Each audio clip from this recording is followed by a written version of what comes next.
The Zephyrian Council's execution of Marcus Rhodes sent ripples across the galaxy that would soon become a tsunami. In their arrogance, they believed humanity would accept this display of authority, the public execution of an explorer who had merely crossed into their restricted space. They were wrong. Deep beneath the Antarctic ice, Dr. Victoria Nash's quantum sensors began registering impossible energy signatures. The renowned archaeologist had spent her career studying humanity's mysterious past, particularly the gaps in our history during the first age of space. Now, those gaps were beginning to fill themselves in. Dr. Nash. Her assistant, Raj Patel, burst into the lab, tablet clutched in his trembling hands. The readings, they are everywhere. Norway, Siberia, the Mariana Trench. Whatever this is, it's worldwide. Victoria studied the holographic display, her dark eyes reflecting cascading strings of data. The energy signatures were unlike anything in modern human technology, they resembled something far older, something she had only seen hints of in ancient databases. They are awakening, she whispered, more to herself than to Raj. The guardians of the first age. Above them, the Antarctic storm raged, but deep below, something vast was stirring. The facility's sensors detected movement in caverns that shouldn't exist, in chambers that had been sealed for centuries. Victoria had always known humanity's official history was incomplete, but now she was watching those missing pieces resurrect themselves. The Zephyrian Council, in their gleaming capital on Nexus Prime, celebrated what they saw as a successful lesson in galactic order. High Chancellor Vaxter himself had given the execution order, his crystalline form gleaming with satisfaction as he addressed the council. Let this serve as a reminder to all species, he had declared. The council's authority is absolute. The humans will learn their place, as all others have. But in the darkness between stars, ancient warships were awakening. Not the crude vessels of modern humanity, but ships that had been hidden away in Earth's early days of space travel. Ships that represented humanity's first true venture into the stars, and their first encounter with the reality that the galaxy was not always friendly. The facility's alarms blared as the first chamber began to open. Victoria and Raj rushed to the observation deck, watching in awe as massive doors, hidden for centuries beneath the ice, slowly parted. Rising from the depths came a ship unlike anything in Earth's modern fleet. Its hull was midnight black, absorbing light rather than reflecting it. No visible weapons, no standard engine ports, just smooth, elegant lines that seemed to bend space around them. The Nemesis, Victoria breathed, recognizing the vessel from fragments of ancient texts. The flagship of the Guardian fleet. On screens across the facility, similar reports were pouring in. In the Mariana Trench, the carrier ship Hyperion was surfacing, water cascading from its kilometer-long hull. Beneath the Siberian permafrost, the stealth vessel Shadow Song was breaking free of its icy tomb. Each ship was a masterpiece of technology far beyond humanity's current capabilities. Admiral Thomas Chen of Earth's Modern Defense Force received Victoria's urgent transmission with increasing alarm. Doctor, are you telling me these ships, they are ours? From our own past? More than that, Admiral, Victoria replied, her voice tight with excitement and fear. They are awakening in response to a specific trigger, the public execution of an innocent human. They were programmed to respond to exactly this kind of galactic threat. The first-age humans, they knew this day might come. In orbit, Earth's modern satellites detected the first of the ancient vessels rising from the Antarctic facility. The Nemesis took position above the planet, its presence somehow both visible and impossible to focus on, like a shadow given form. The Zephyrian Council's celebration was interrupted by urgent reports from their border worlds. Ships were disappearing. Entire patrol fleets going dark. And in each instance, witnesses reported seeing something impossible, vessels that seemed to be made of living shadow, moving without light or sound through space. High Chancellor Vaxter's crystalline form dimmed slightly as he received the reports. For the first time in centuries, the Council faced something they didn't understand. Something they couldn't control. And as the ancient ships of humanity's guardian fleet took position throughout the galaxy, one truth became clear: the galaxy was about to change forever. Victoria Nash stood on the observation deck, watching as more ships rose from Earth's hidden chambers. Each vessel represented a chapter of human history that had been deliberately forgotten, sealed away until it was needed. Now, as humanity faced its greatest threat, these guardians of the past had returned. What happens now? Raj asked, his voice barely a whisper. Victoria's eyes remained fixed on the nemesis as it moved through Earth's orbit, a shadow among stars. Now the Zephyrian Council learns why the First Age humans were so careful to hide these ships. Why they buried them so deep and waited so long. Because humanity doesn't seek war, but we never forget those who harm our own. The ancient ships continued to rise, and with them, the dawn of a new age for humanity.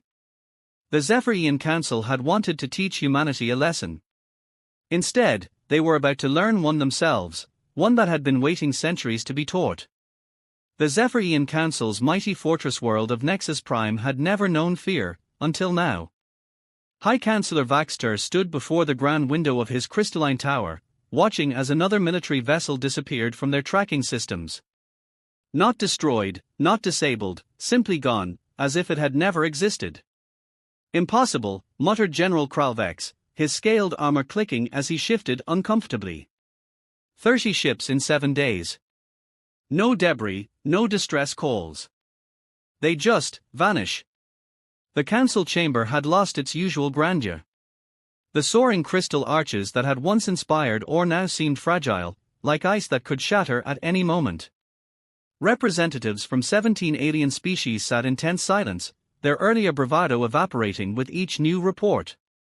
Meanwhile, aboard the Nemesis, Dr. Victoria Nash worked to understand the ancient vessel's systems.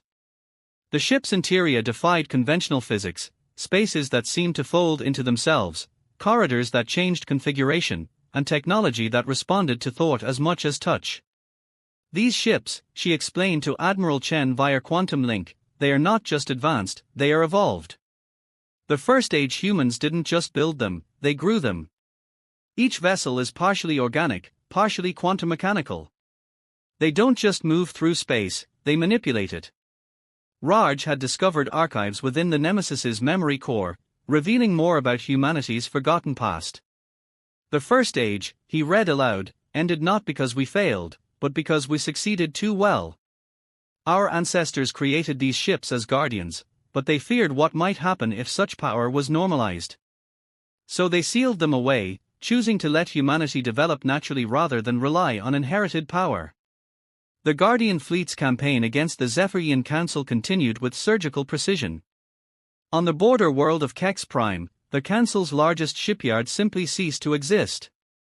Witnesses described a darkness that moved like liquid night, enveloping the entire facility. When it receded, nothing remained, no destruction, no wreckage, just empty space where a shipyard had stood for centuries. High Chancellor Vaxter's authority began to crumble. In private chambers, other council members whispered of capitulation. The execution of Marcus Rhodes had been his decision, his show of force. Now that show of force had awakened something beyond their comprehension. The humans, spoke Delegate Yarel Owen, her luminescent form pulsing with anxiety, they are not fighting us. They are haunting us. She was right. Earth had made no demands, issued no ultimatums. The Guardian Fleet simply appeared and disappeared, demonstrating power beyond anything the Council possessed. Their own weapons proved useless, energy beams passed through the ancient ships like they were targeting shadows, while physical projectiles seemed to enter one side of the vessels and exit the other without effect. Aboard the Nemesis, Victoria made a breakthrough in understanding the ship's true nature. It's not just a vessel, she explained to Raj, her hands moving through holographic displays that responded like living things. It's a bridge between dimensions. The First Age humans found a way to exist partially outside normal space-time. That's why the Council's weapons can't touch these ships, they are not fully here. The revelation sent shockwaves through Earth's military command. Admiral Chen immediately called an emergency meeting with the Global Defense Council. We're not just dealing with advanced technology, he reported. We're dealing with something that fundamentally changes our understanding of reality. The Guardian Fleet's actions grew bolder. On Nexus Prime, citizens woke to find massive holograms floating in their skies, images of Marcus Rhodes, the innocent explorer whose execution had triggered this response. His final words played on repeat: "We came in peace. Remember that." The psychological impact was devastating. The Council had built its authority on the appearance of absolute power. Now that power was revealed as an illusion. Their mighty warships vanished without trace. Their most secure facilities disappeared in shadows. And always, everywhere, the reminder of their fatal mistake, the face of a human who had sought only to explore. High Chancellor Vaxter received the first demands for his resignation as panic spread through the Council worlds. Their mighty Zephyrian military, terror of 1,000 species, found itself powerless against an enemy that seemed to bend reality itself. Victoria Nash stood on the Nemesis's observation deck, watching as another Council battle fleet attempted to trap them in the Carthax sector. The massive alien vessels moved into attack formation, weapons charged, shields at maximum. "Should we respond?" Raj asked, monitoring the tactical displays. Victoria shook her head, a small smile playing at her lips. "Watch," she said quietly. The Nemesis didn't move. It didn't have to. As the Council fleet opened fire, their energy beams and projectiles passed through space that seemed to fold around the ancient vessel. Their mighty alien ships found themselves firing at their own formation, their carefully planned attack dissolving into chaos. "Our ancestors understood something the Council never will," Victoria said, watching the alien fleet retreat in disarray. "True power isn't about destruction. It's about understanding the nature of reality itself. These ships aren't weapons, they are keys to the universe's deepest mysteries." As the Council's grip on power continued to weaken, humanity's guardian fleet maintained its silent vigil. The message was clear: the age of fear was ending. A new era was about to begin, one where humanity's forgotten legacy would reshape the galaxy's balance of power forever. The once mighty Zephyrian Council faced its darkest hour not in battle, but in silence. Their quantum communications network, spanning thousands of worlds, began experiencing mysterious failures. Messages arrived corrupted, delayed, or not at all. Entire star systems fell silent, their status unknown. Fear spread faster than any plague. Dr. Victoria Nash had discovered something extraordinary within the Nemesis's quantum core. The ship wasn't just capable of dimensional manipulation, it could influence the very fabric of information itself. The first-age humans, she explained to Admiral Chen, they didn't just master space and time. They mastered data. On the Council fortress world of Nexus Prime, High Chancellor Vaxter watched his empire crumble. The crystalline being's usual luminescence had dimmed to a pale flicker as reports of system-wide failures continued to pour in. His most trusted advisor, Intelligence Director MYXUL, delivered the latest blow. "The Carthax defense grid has gone dark," MYXUL reported, his holographic form unstable. 300 stations, just, silent.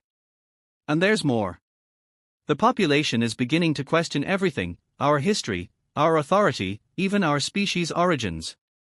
The Guardian fleet had launched a new phase of their campaign. Instead of targeting military installations, they were now attacking something far more precious: the Council's narrative of supremacy.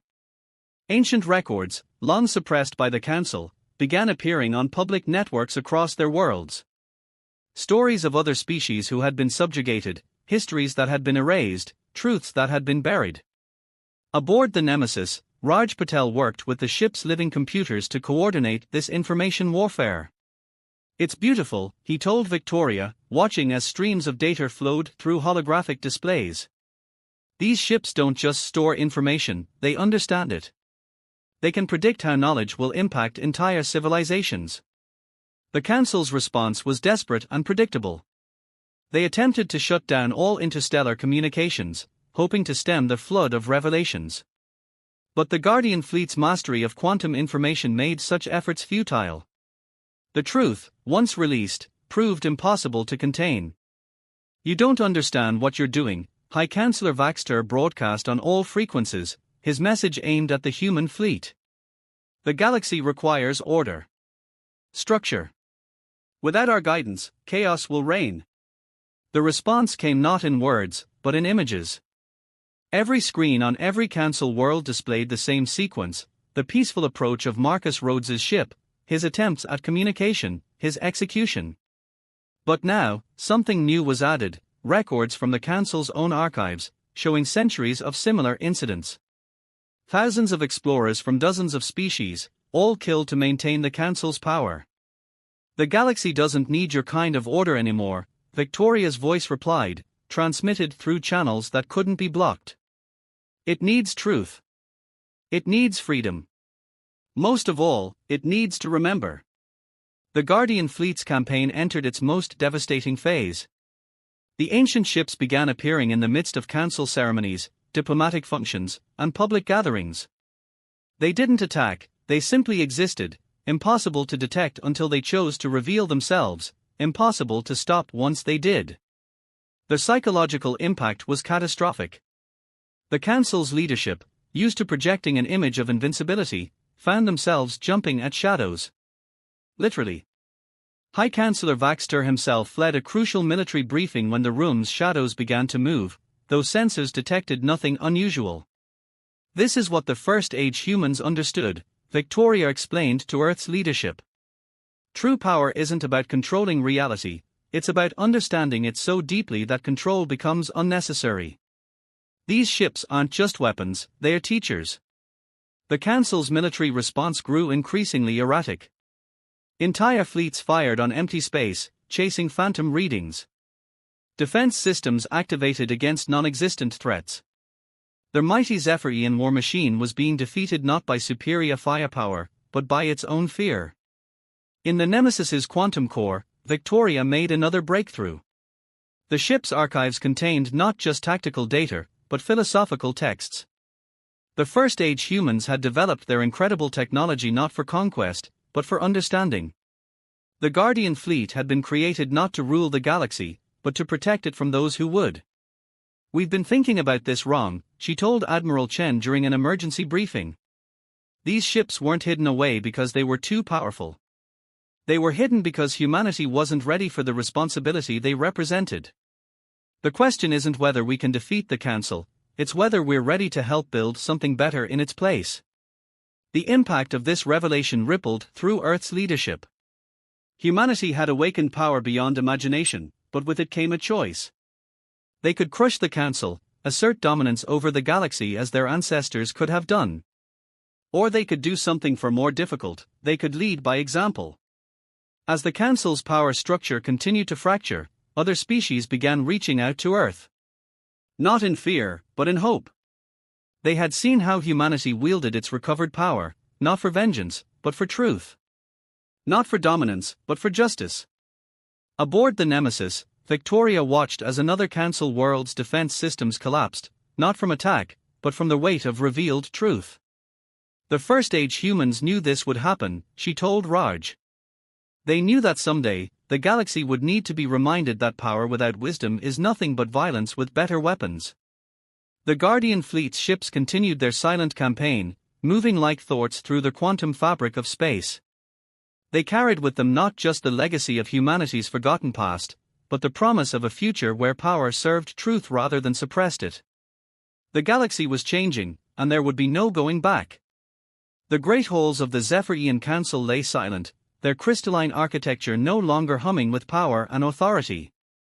High Chancellor Vaxter stood alone in the central chamber, watching as his empire's final defense crumbled not before weapons, but before truth. "The liberation protocols are spreading faster than we can contain them," Intelligence Director MYXUL reported, his holographic form flickering with interference. 90% of our subject worlds have now accessed the archived histories. The framework, it's failing. The framework, the vast network of lies, manipulated histories, and carefully constructed narratives that had kept the Council in power for millennia. Now it was unraveling, thread by thread, as humanity's Guardian Fleet continued its relentless campaign of illumination. Aboard the Nemesis, Dr. Victoria Nash and Raj Patel had discovered something extraordinary in the ship's quantum core, the true purpose of the First Age technology. "These ships," Victoria explained to Admiral Chen, "they are not just weapons or vessels. They are nodes in a vast network designed to maintain balance in the galaxy. Our ancestors created them to prevent exactly what the Council became, a force of absolute control. The Guardian Fleet's campaign had entered its final phase. The ancient ships no longer needed to appear to create fear, their mere possibility was enough. Council worlds began reporting quantum anomalies, glimpses of possible futures, echoes of suppressed pasts, shadows that moved against the light of three suns. "You don't understand what you've unleashed," High Chancellor Vaxter transmitted to Earth's leadership, his crystalline form pulsing with desperate energy. The framework wasn't just about control, it was about stability. Some truths are too dangerous to be known. The response came not from Earth's leaders, but from the Guardian Fleet itself. The Nemesis appeared in the heart of Nexus Prime, hovering above the Council's central spire. But this time, it didn't bring darkness or fear. Instead, it projected something far more powerful: understanding. In every city, on every Council world, citizens watched as the true history of the galaxy unfolded before them. They saw how the Council had risen to power not through natural authority, but through careful manipulation. They saw other civilizations that had flourished before being systematically erased. Most importantly, they saw themselves, not as servants of an eternal order, but as beings capable of choosing their own path. The first-age humans, Victoria explained to Raj as they watched the transmission spread, they didn't hide these ships because they were afraid of their power. They hid them because they knew the galaxy wasn't ready for true freedom. They were waiting for the moment when illumination would be more powerful than control. The Council's military response was devastating, to themselves. As their fleets mobilized to attack the Guardian vessels, the ancient ships simply allowed the Council's own weapons to pass through them, striking their own installations. Their mighty Zephyrian Armada found itself fighting shadows while destroying the very empire it sought to protect. But the truly revolutionary aspect of the Guardian Fleet's campaign wasn't military, it was philosophical. The ancient ships weren't just defeating the Council, they were teaching the galaxy a new way of thinking. Every quantum transmission, every revealed truth, carried with it the seeds of understanding that power itself was an illusion. "We don't need to destroy them," Victoria realized, watching as another Council world's population awakened to their own potential. The first-age humans understood that true change doesn't come from replacing one form of control with another. It comes from helping people see that they were never truly controlled in the first place. The impact rippled through the galaxy like a quantum wave. Species that had been enemies under Council rule began reaching out to each other, sharing their true histories, discovering commonalities that had been deliberately hidden. The framework wasn't just collapsing, it was being replaced by something far more powerful: genuine understanding. High Chancellor Vaxter made his final stand not with weapons, but with words. "You think you're bringing freedom," he broadcast, "but you're bringing chaos. The galaxy needs guidance. It needs structure." The response came from an unexpected source: his own people. The Zephyrian population, exposed to centuries of hidden truth, began questioning not just the Council's authority, but the very nature of authority itself. The crystalline being's natural resonance, long suppressed by their rigid hierarchy, began to change, creating new harmonies, new possibilities. Aboard the Nemesis, Victoria and Raj watched as the quantum readings shifted. The galaxy's information network was transforming, moving from rigid channels controlled by the Council to an organic web of genuine communication. The Guardian Fleet's ships took up positions throughout this new network, not to control it, but to protect its freedom to evolve. "This is what winning looks like," Victoria told Admiral Chen during their final briefing. "Not conquest, not replacement, but transformation. The first-age humans didn't give us weapons to defeat the Council, they gave us tools to help the galaxy remember how to think for itself." As the Council's power structure continued to dissolve, something unexpected emerged from the chaos: hope. Species that had been enemies for millennia began sharing technology, culture, and ideas. The rigid boundaries between civilizations started to blur, not through force, but through understanding. The Guardian Fleet maintained its vigilant presence, but its role had changed. These ancient ships, created as humanity's ultimate defense, had become something far more important. They were now guardians not of humanity's survival, but of the galaxy's potential for growth and change. High Chancellor Vaxter, watching his empire transform into something he could never have imagined, finally understood what the First Age humans had known all along: true power lies not in controlling reality, but in allowing it to evolve. The age of the framework was ending, and something new was about to begin. 1 month after the framework's collapse, representatives from 1,000 worlds gathered in Earth's orbital sanctuary. The crystalline spires of the former council chamber had been replaced by a simple space station, its transparent walls offering an unobstructed view of humanity's homeworld below. Dr. Victoria Nash stood at the central podium, the nemesis hovering silently beyond the station's observation dome. The ancient ship's presence was no longer a source of fear, but a reminder of how far the galaxy had come in so short a time. "We stand at a crossroads," she addressed the assembled species, her voice carrying across quantum channels to billions of beings throughout the galaxy. "The old order has fallen, but what replaces it must be chosen by all of us, not imposed by any single power." The gathered representatives included former council worlds, independent species, and even civilizations whose existence had been hidden by the framework. Among them sat former High Chancellor Vaxter, his crystalline form now pulsing with a different kind of energy, not the rigid authority of before, but something more organic, more alive. "The First Age humans," Victoria continued, "didn't create the Guardian fleet to rule the galaxy. They created it to protect something far more precious: the right of all species to choose their own path. Today, we return to that original vision." Raj Patel, working with the Nemesis's quantum core, had discovered the full scope of the First Age humans' plan. The ancient ships weren't just powerful vessels, they were seeds of a new kind of galactic civilization, one based on understanding rather than control. "The network is stabilizing," he reported, watching as quantum connections formed between worlds that had been isolated for millennia. "It's not just communication, it's genuine connection. Different species are starting to understand each other in ways the Council never allowed." The transformation wasn't without its challenges. Some worlds, long dependent on the Council's guidance, struggled with their newfound freedom. Others, nursing ancient grudges, initially sought revenge. But the Guardian fleet's presence served as a constant reminder of a greater truth: power without wisdom destroys itself. Admiral Chen, representing Earth's military leadership, announced humanity's unprecedented decision. "The Guardian fleet will not be used to establish a new empire," he declared. "Instead, these ships will serve their original purpose: protecting the galaxy's right to grow, to learn, and to choose its own future." The impact of this declaration rippled through the assembled representatives. They had expected Earth to seize control, to replace the Council with its own authority. Instead, humanity was offering something revolutionary: genuine freedom, protected but not controlled. Victoria moved to the station's quantum core, where she activated the Nemesis's final protocol. The ancient ship's presence seemed to expand, its quantum field touching every corner of known space. But instead of darkness or fear, it brought light, understanding. "This is the true legacy of the First Age," she explained as representatives watched in awe. "Not the power to control reality, but the wisdom to let it flourish.